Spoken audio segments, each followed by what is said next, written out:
The Bills 20-14 with a 50-yard strike from Dan Fouts to Ron Smith. Today the season ends, the cheering stops for either the Oakland Raiders or the San Diego Chargers. In San Diego, it's an AFC West affair for a conference championship and the chance to be super in New Orleans. And we'll set it up today on NFL 80.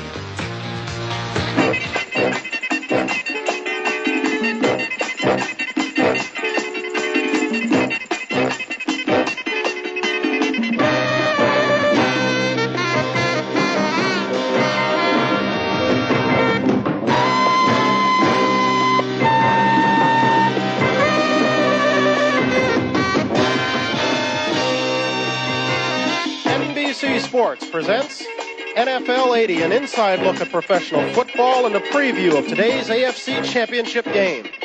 In San Diego, temperatures in the low 60s, there's not much wind in the air, and what sun there is has temporarily dipped behind some clouds that have brought intermittent showers throughout this morning as we await the AFC Championship battle between the Oakland Raiders and the San Diego Chargers. Good afternoon, everyone, and welcome to NFL 80. I'm Bryant Gumbel. This is week number 19 of the NFL season, a very important week as it pertains to the Oakland Raiders and San Diego Chargers. They will do battle inside at Jack Murphy Stadium for the AFC Championship and the right to move on to Super Bowl 15. Get you caught up with some news of the week. Terry Bradshaw, the Pittsburgh 2000 at Veterans Stadium. Hard-fought game between the two NFC Eastern rivals, but this was a ball game that clearly belonged to the Eagles from the outset. Wilbur Montgomery set the tone early on with a 42-yard touchdown run. 42 of 194 yards he had on the day for a new NFC record. The Cowboys tied at 7-7 at the half, but when Danny White coughed up this ball, the Eagles were in a position to take the lead for good. It led to a Tony Franklin field goal that made it 10-7. Then Tony Dorsett, who was held to just 41 yards, lost the handle on the ball. When that was recovered by Jerry Robinson, the Eagles were in a position to pad their 10-7 lead. They did just that. Leroy Harris got the call, working in conjunction with Montgomery in the backfield. He made it 17-7. A Tony Franklin field goal up the final count to 27 to send the Eagles on to the Super Bowl 15, their first reappearance in the gentlemen.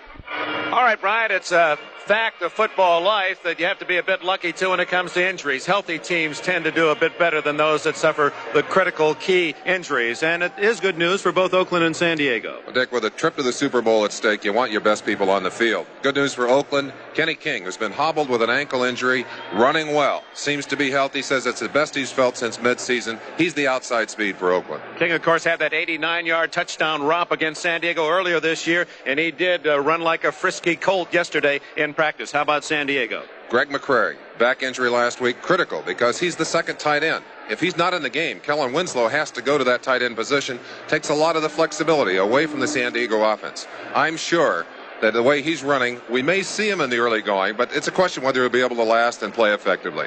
McCrary injured last week against Buffalo on this play, and without him in the lineup, Winslow caught only one pass for 5 yards. That's the story in 1981. For the flashback on this series, let's go to Mike Adamle. Thank you very much, gentlemen. The Oakland-San Diego rivalry dates back to 1960 and the birth of the American Football League. Hallmark games and great names like Lassiter and Lowe and Lincoln and LaMonica. Well, on this January 11th day of 1981, the names have changed, but the rivalry remains just as intense. The Raiders went into the first San Diego game with a new quarterback, former Houston signal caller Dan Pastorini. But in the face of a stout San Diego Charger pass rush, Pastorini had to leave the game with an injury.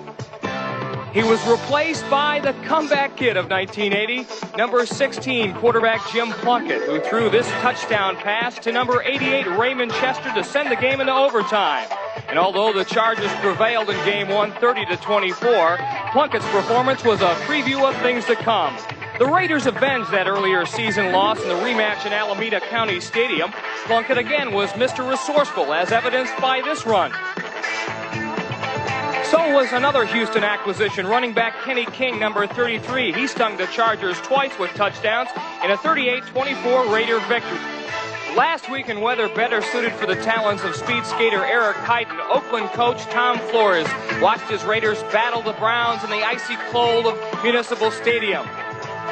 The Raiders held on to a 14-12 lead due to the large part of 2 touchdowns by Mark Van Eegen, but with 41 seconds remaining and the Browns driving, Mike Davis, number 36, picked off this Brian Sipe pass to move the Raiders closer to Super Bowl 15. You can't shut them down because they have that all-pro connection with the 3 receivers they have, and Dan Fouts. The best you could do is hold them to a minimum of completions because they'll get theirs. Well, our game plan is obviously try and score a lot of points because they probably will. If our previous 2 games this year is any indication, both were high-scoring games, and this may turn out to be that same way. So we're going to have to not turn the ball over to their offense and control the ball, keep it away from their offense, and try and score probably more than 20 points in this game. They're the best in the NFL. They're leading in sacks. They have no guess on their football team. They're very aggressive, and their defense is really one of the tops. Their front 4 is really excellent. Their linebackers and defensive backs are excellent. They don't give you anything. You have to take anything that you get from them. This is a great rivalry that started back in the days of the American Football League when I was playing, and I kind of hated for the AFL to non-exist. I kind of wish it was still there, and it's kind of nice that the 2 original AFL teams are playing in this game. And it's been a tremendous rivalry since 1960. We've got some different things planned for Mr. Fouts to make it a tough day for him, but you can only stop Dan so much. He's very good, and with the receiving core he has, we have to play the greatest defensive game we've played all year, and we're planning on doing that, Mr. Fouts. John Matuzak knows only too well that in order to win this afternoon, Dan Fouts must be pressured. Back in Game 1 on September 11th, this touchdown pass to Kellen Winslow was part of 387 yards rolled up by San Diego's Air Corps. This catch and roll into the end zone won the game. A month later, Coryell's crew rang up big numbers once again. Here, Dan Fouts, number 14, lays a perfect strike to who else? John Jefferson, number 83. It was all for naught as the Raiders prevailed 38-24. In last week's playoff game, the Buffalo Bills took San Diego to the wire. Joe Ferguson moved Buffalo to a 14-3 halftime lead, but San Diego pressure, his immobility, and then this interception by former Pittsburgh Steeler Glenn Edwards, number 27, set the stage for the heroics of a little-known wide receiver, number 84, Ron Smith. He caught this winning touchdown pass 50 yards from Fouts and set the stage for today's championship game against Oakland. Well, I think it's one of the better classic matchups that you're going to find. We're real proud of the fact that we're the number 1 offense in the NFL, and I'm sure that they're proud of the way their defense has been playing. And it's really, I think it should be a great football game for everybody to watch. Well, we look for a very physical contest. I think our offensive line has to control the line of scrimmage in order to be successful against Oakland. We have to run the football, and we also have to give Dan excellent pass protection. Well, I look for a physical game. Oakland is a physical team, and if they want to play physical, we can do it up front. We got the front 4 that's really going to take control of the game, and if they do, they're going to be in trouble. I wouldn't mind looking down at Plunkett and help him plunk it up a few times off the ground. But, if somebody else gets him, I think it's all the same. So we're all one defensive unit out there and one defensive line. So whoever gets Plunkett's going to be it's just as satisfying. So we've got to get the pressure on him. While the Raiders and Chargers try to make their reservations to Super 15, fans are trying to do the same, finding the going tough. We'll get to that after this week. Since each team going to the Super Bowl is allotted 17,000 tickets, that makes 34,000 people who couldn't make plans before this week. Well, now that some of them know they've got a ticket, they may have trouble finding a room, as our Les Dennis reports. New Orleans is a city of surprises. A major surprise awaits fans who learn this week that they'll be going to the Super Bowl. There are virtually no hotel rooms available in the entire city. And if by some stroke of luck you find a room, there's a good chance you'll pay dearly, as much as 100% above the normal rate. Camera woman Sandy Sissel and I learned that a few rooms were available at the Rolth Center. We went there, didn't identify ourselves as being from NBC, and asked to see the rooms. Sandy used a small hidden camera, and hotel officials didn't realize they were being filmed. They showed us a room which they described as a semi-suite that normally rents for up to $110 a night. Okay, This is a semi-slate, okay? This is similar to the other one. With the parlor area here and your bar counter here, and the king relative king-size beds too. This would really just sleep. This would sleep too, and this is not a sofa bed, but some of them do have sofa sleepers, so it could sleep four. It's a little small, and there's no privacy, but it could sleep four if necessary.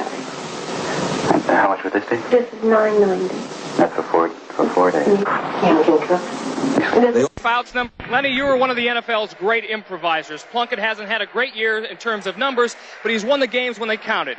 Well, I'll tell you, Plunkett somehow gets the job done because you look at statistically, he's only completed 41% of his passes in the last 2 ball games. They are a big play offensive type of team. They come up with a big play. But Plunkett today has to be patient, because the linebackers are going to be flying back there for San Diego. He's going to have to throw the ball underneath to be successful. Well, I might tell you that after the 1978 season, Jim Plunkett was waived by the San Francisco 49ers, and he thought about quitting, but thanks to Al Davis and the Raider organization, his career has made a dramatic swing.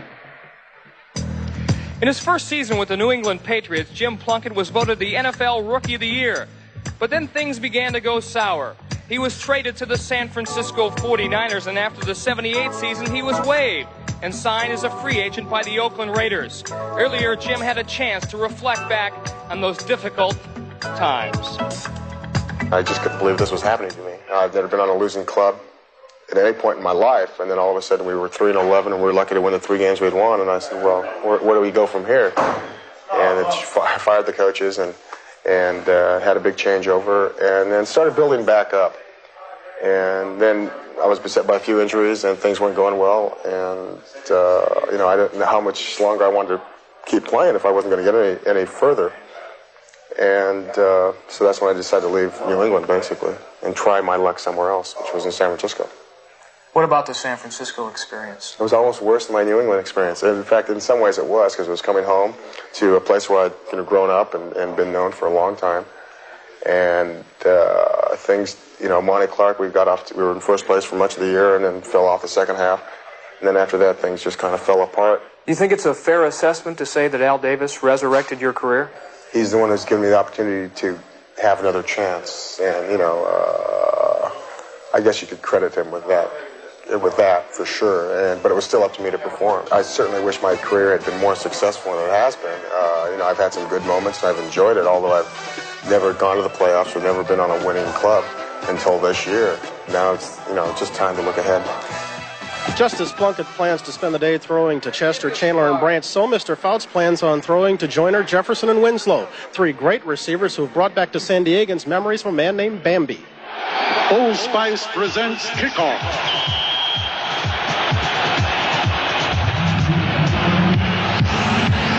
Kickoff is brought to you by Old Spice Stick Deodorant, the deodorant that works overtime. He was known as Bambi. He was graceful and fast. He was poetry and poise. He was velvet. He was Lance Allworth, the spectacular San Diego Chargers wide receiver who flashed early superstar light across the young American Football League sky, whose leaping, diving, twisting, flying catches dazzled football purists and pulled their eyes over to this new league. He had a different way to catch the ball every time one was thrown at him. He could challenge the middle, or he could go deep. He could sprint for the post or cut on a dime. He could spring up high or swoop down low. His head always knew where the ball was going, and his hands stuck to things made of leather. And this, Lance Allworth caught at least 1 pass in every single AFL game in which he played, a then record of 96 straight. He gained more than 1,000 yards a season for 7 consecutive years, still a record, and was the first AFL player named to the Pro Football Hall of Fame.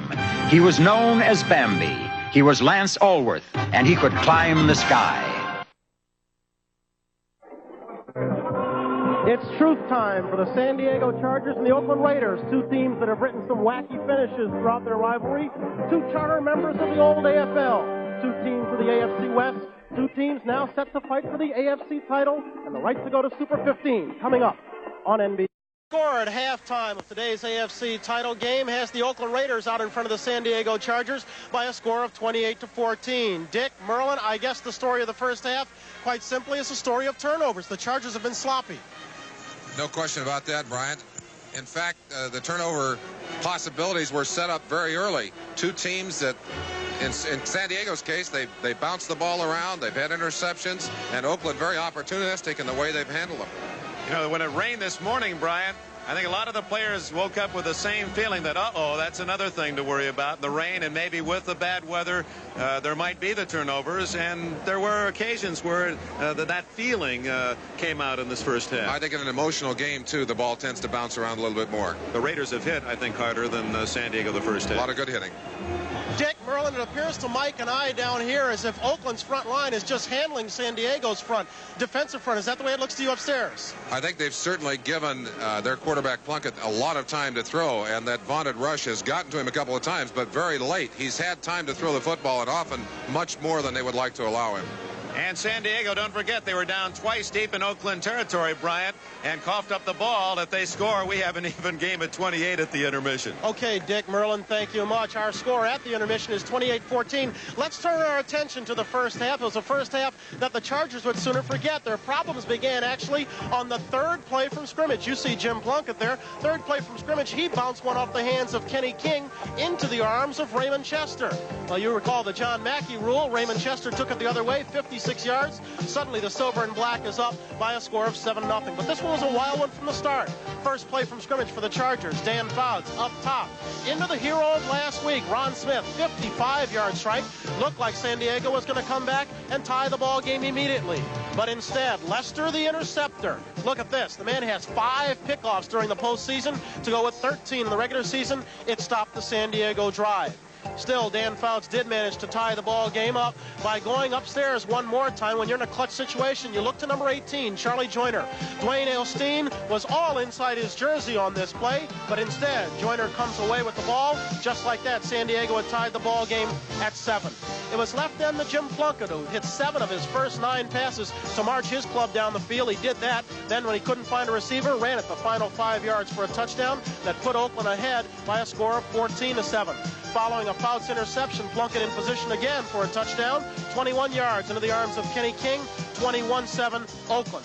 Then after Williams coughed up the ball in a fumble, Mark Van Eegen made it a 28-7 ball game. This was before Fouts into the arms of Joyner to cut it to 28-14. This as we neared the end of the first half. So that's how we stand right now. Oakland's out in front of the scoreboard. San Diego, unfortunately, all out in front in the turnover department. We're going to get back in just a moment. We'll come back with highlights of the Philly game right after these messages from your local station. The first time on TV, a ventriloquist, his girlfriend, and a dummy. Who's the killer? You never really told why you were here. Take the knife and up the hill. No, I can't do it! Kiss the girl goodbye. Magic, a terrifying love story starring Anne Margaret. Sunday.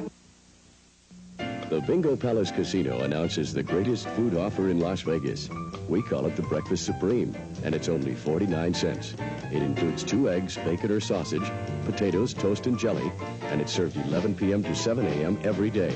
Served 24 hours is the tasty shrimp cocktail, only 90 cents, or a delicious beer-steamed hot dog from the bar, also 90 cents.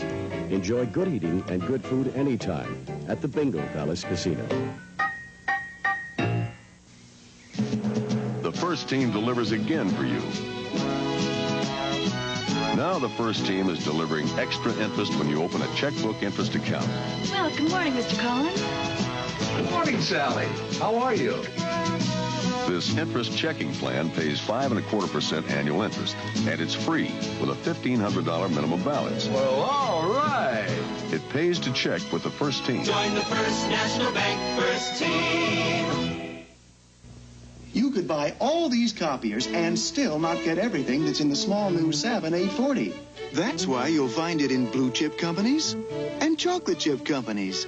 The Savin 840 goes into insurance agencies and secret agencies. Only the Savin 840 gives you fiber optics, a microprocessor, fast first copy time, and more in one copier.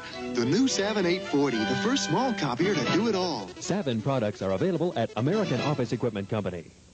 It's nice to come home to TV3.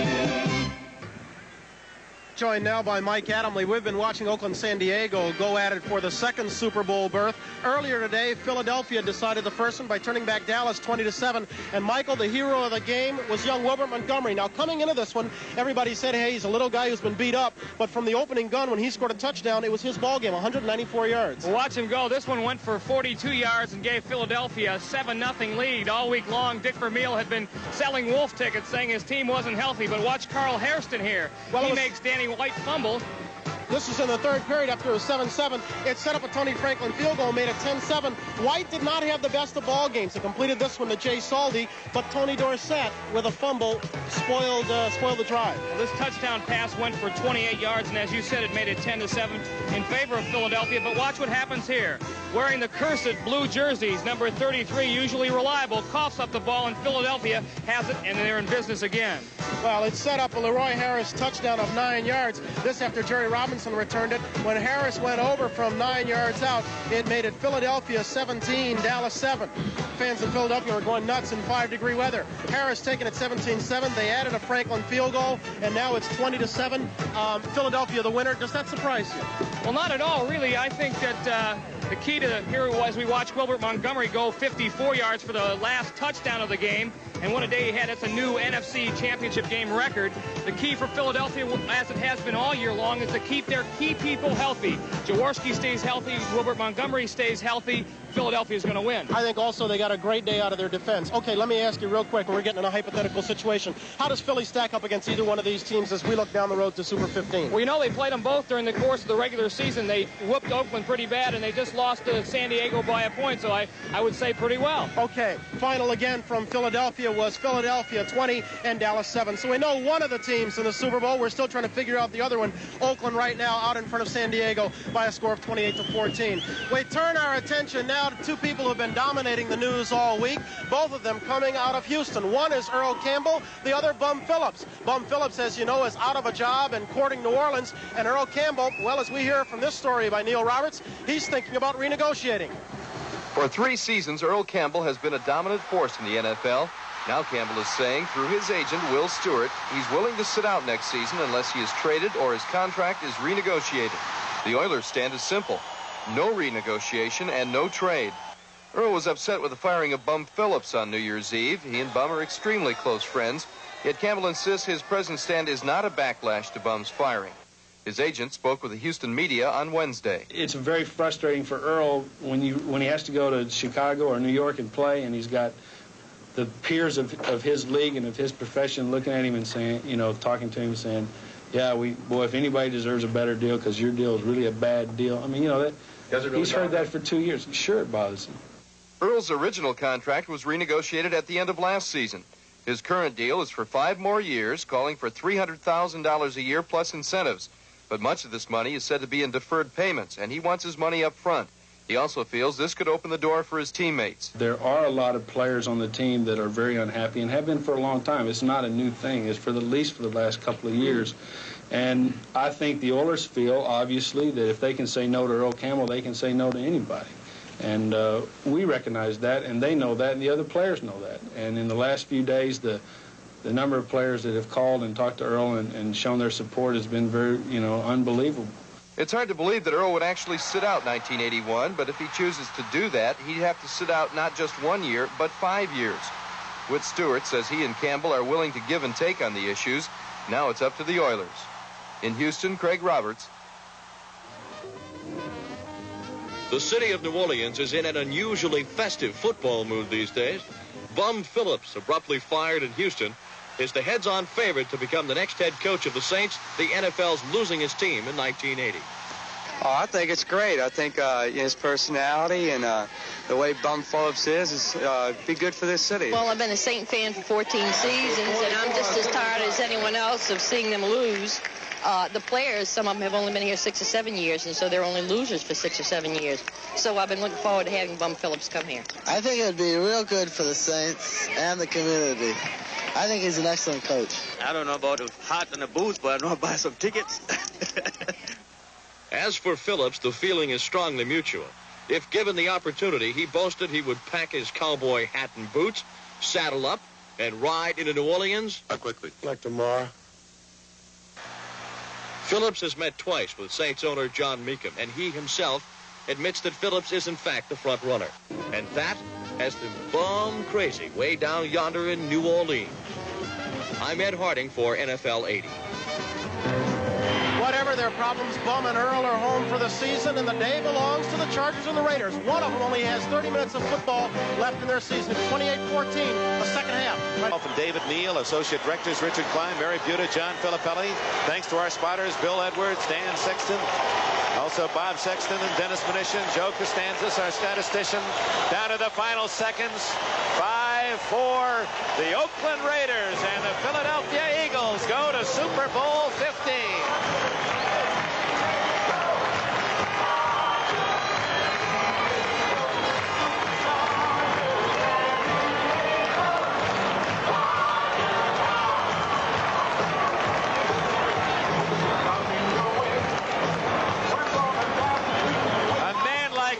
Can certainly appreciate whatever words Dan Fouts offered him. If anyone knows what it's like to be down, up, and then down at the bottom of the pile and then recover, it's Jim Plunkett of Oakland. Interesting how the two seasons of the Chargers and Plunkett have coincided. As we said, that first appearance for that one pass, his first start of the season against the San Diego Chargers, and now he beats the Chargers to take his Oakland Raiders. Great job by their defense today and working on Dan Fouts. Their offensive line gave Plunkett the time, opened holes for their receivers. A tremendous performance by them. And as Glenn Dawson and John Brody indicated as they analyzed the game, that the Raiders would have to establish the running game. And Van Egan with 85 yards, three long, time-consuming drives by Oakland, 2 to field goals and 1 to run out the clock. And Van Egan was the star in the fourth quarter. What a strange finish to a season that started out rather awkwardly for the Oakland Raiders. Many said just a rebuilding year, and Oakland took exception to that. But they have 14 new faces on the team this year. Incredible that Al Davis, Tom Flores, and all of these Oakland Raider players have brought it to such an outstanding fruition. The winningest team in football the last 20 years, and the Oakland Raiders, the few fans able to muster tickets in San Diego, have every cause to celebrate. We'll be right back after this word. On Chips, Punch and John get into heavy trouble when they come to the aid of a lady hard hat. Then, a blockbuster movie, the first time on TV, a ventriloquist, his girlfriend, and a dummy. Who's the killer? Magic, a terrifying love story starring Anne Margaret. Sunday, an exciting lineup right after the AFC Championship on NBC. Nellie awaits the birth of her child, but her in-laws have already arrived. This baby will be Jewish. On Little House, then 300 Miles for Stephanie, a world premiere. Father, let her live so I can love her. The true story of a father who wouldn't accept death. She's gonna die, Beto. Stop, Rosa! And is packed with God to spare his daughter. Over 300 miles I walk. Tony Orlando in a brilliant dramatic debut right after Little House Monday. Here, the Oakland Raiders have earned themselves a trip to the Super Bowl where they will meet the Philadelphia Eagles. Final 34-27. This is a team that you could have bet against early in the season, early on. A lame duck team, perhaps playing its last season in Oakland. One that lost its quarterback early on. One that was 2-3 after 5 weeks. One that made it as a wild card entry. And one that it seems had everything going against it. Had to go into Cleveland and had to play a team in an icebox and managed to win, and had to come in here to San Diego. Jim Plunkett. Jim Plunkett. Jim Plunkett. Congratulations, James. It's not a bad way to end a Cinderella season. Not at all. It's, for a while I thought I was out of football, and for this to happen to me this year is tremendous.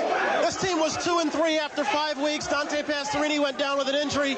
Jim Plunkett comes in. Could you have ever believed this could be possible? Well, I'm pretty optimistic, but we came a long way. We're playing badly at the beginning of the year. We put things together offensively and defensively, and this is the result. It's terrific. It's an outstanding year. Your happiest? Oh, my happiest by far. Thank you very much, Jimmy. I appreciate it. Let's see who else we can. Tom Flores, come on. Coach Tom, Tom, one quick one. Congratulations on an outstanding year. Thank you very much. Besides outscoring San Diego, what do you want to accomplish coming in here? Well, we wanted to contain them because we knew they had a great offense, and we knew we had to contain them and keep them out of the end zone. We had to score points because they scored points, and we scored. Our offense was great, and our defense really played well. This has been a marvelous season in terms of character for this team because, as I said at the top, they could have found a lot of reasons to quit. Tough season in Oakland, fans not necessarily behind what was going on with the team, and then playing as a wild card entry.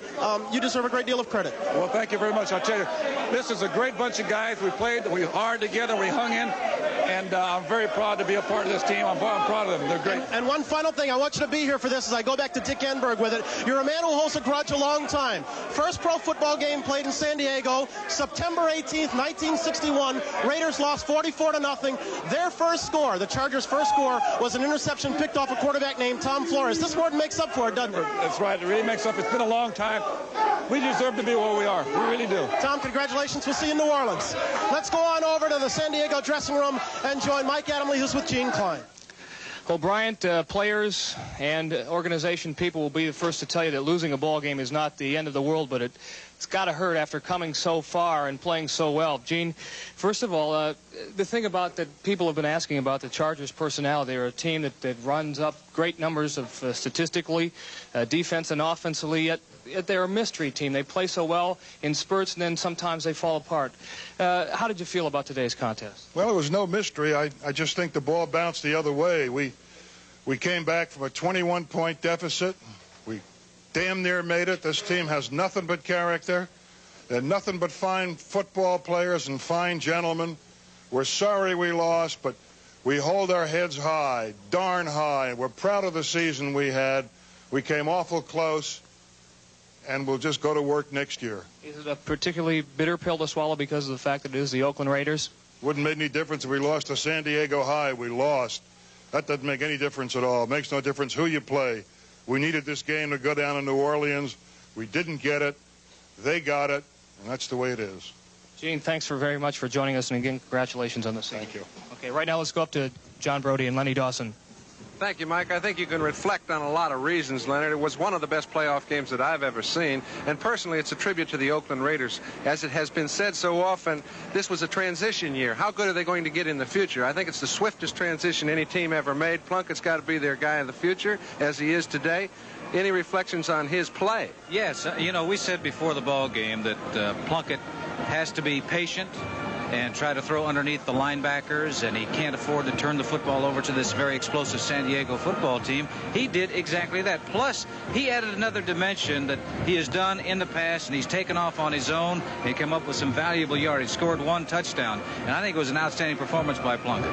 And on the other side of the coin, Dan Fouts had a rough time, a lot of scoring opportunities, and that's the way these kind of games really finish up. One team gets a few good breaks, takes capitalization of it, and the game is over. Oakland Raiders go into the Super Bowl, and Brian Gumbo, we're going back down to you.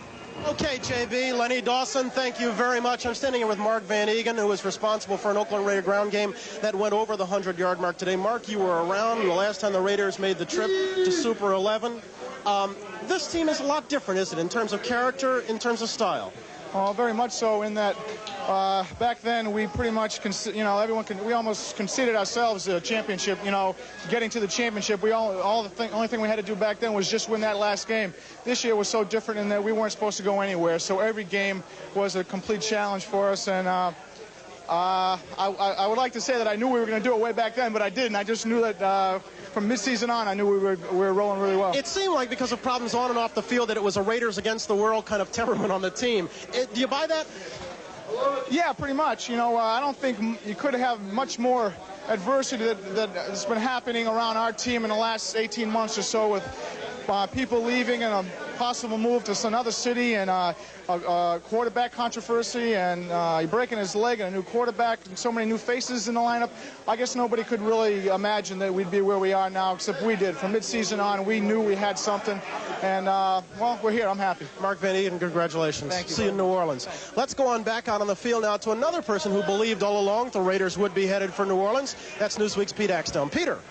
Thanks, Bryant. Kind of a sad scene for San Diego fans out here on the field, drifting out, nothing to look at but ironically, the scoreboard's showing the stats. The Chargers always win the stats when they lose because that's the kind of team they are. But I'd like to mention defense on this big offensive day. You know, after his last championship game in Denver, Lester Hayes was so discouraged, he asked Al Davis maybe he should play safety. Maybe he didn't have the heart to stand the pressure of being a cornerback. Right now, I think it's safe to say Lester Hayes, considering that he's playing in the era when you can't even bump at the line of scrimmage anymore, may just be the most talented cornerback ever. He took the game away from Jefferson today, and I think it showed on those last few catches when J.J. didn't come down with balls that he usually did. So on a big offensive day, I'd like to leave it with a salute to Lester, and back to you, Brian. Okay, Peter, thank you very much. One other thing about Lester, I shook hands with him. The Stickum. No microphone leaves my hand. Let's take a look at the highlights. Our final, again, was 34-27. It was a ball game that opened with Plunkett and Pastorini shaking on the sideline and Plunkett and Fouts putting the ball in the air early up. Third play from scrimmage. Plunkett goes up top, bounces off Kenny King's hands into the arms of Raymond Chester. Yes, the John Mackey rule is in effect. Chester takes it all the way. Oakland in front, 7-0. Dan Fouts came back quickly, though he was intercepted by Lester Hayes, but he kept throwing through this 48-yard strike into the arms of Charlie Joyner, number 35, Dwayne Osteen was all over Joyner. Still Charlie came down with the ball. 7-7, this still in the first period.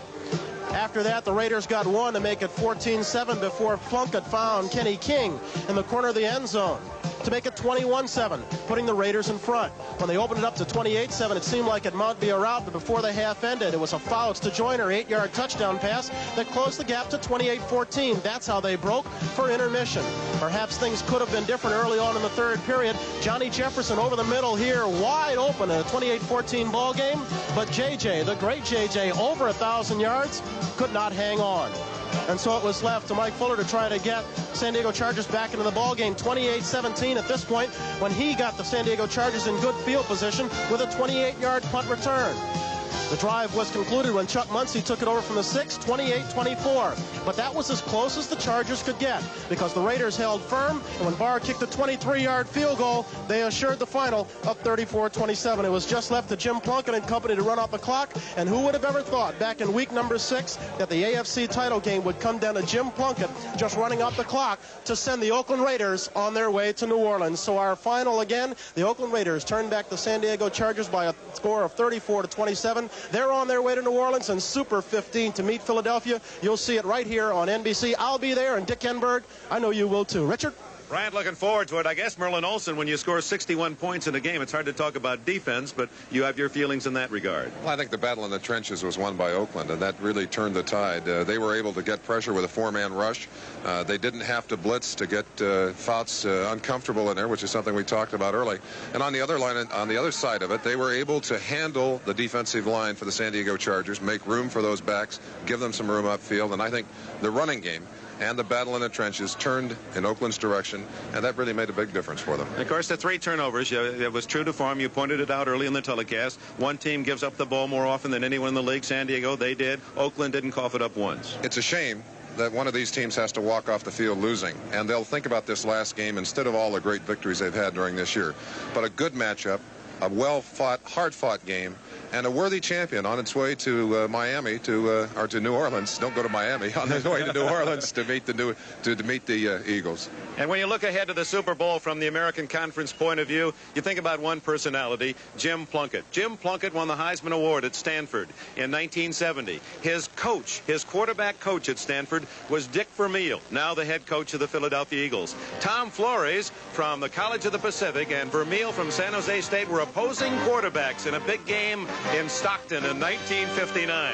And they've got the biggest of all coming up. They'll be matched across the sidelines in the Superdome in New Orleans 2 weeks from today. Congratulations, Philadelphia and Oakland. And now stay tuned for Chips, followed by the thriller Magic, except for our Mountain and Pacific stations where Chips and Magic will be seen at their regularly scheduled time.